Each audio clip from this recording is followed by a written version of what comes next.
Dessins, gravures, lithographies, estampes murales, ouvrages de bibliophilie liés aux livres et à la nature constituent la rétrospective de 1948 à nos jours, proposée par Alechinsky au domaine de Chaumont-sur-Loire.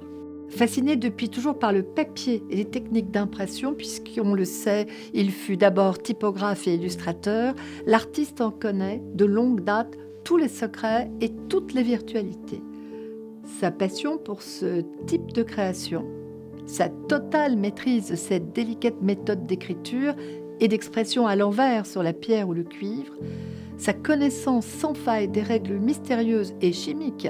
liant l'encre et l'acide qui vont donner naissance à l'image ne se sont jamais démentis au cours des années. Passant insensiblement et constamment de l'écriture, la sienne, puisqu'il est aussi écrivain, et celle des autres, au dessin, à la peinture et à la gravure, l'artiste a toujours joué avec une incroyable virtuosité,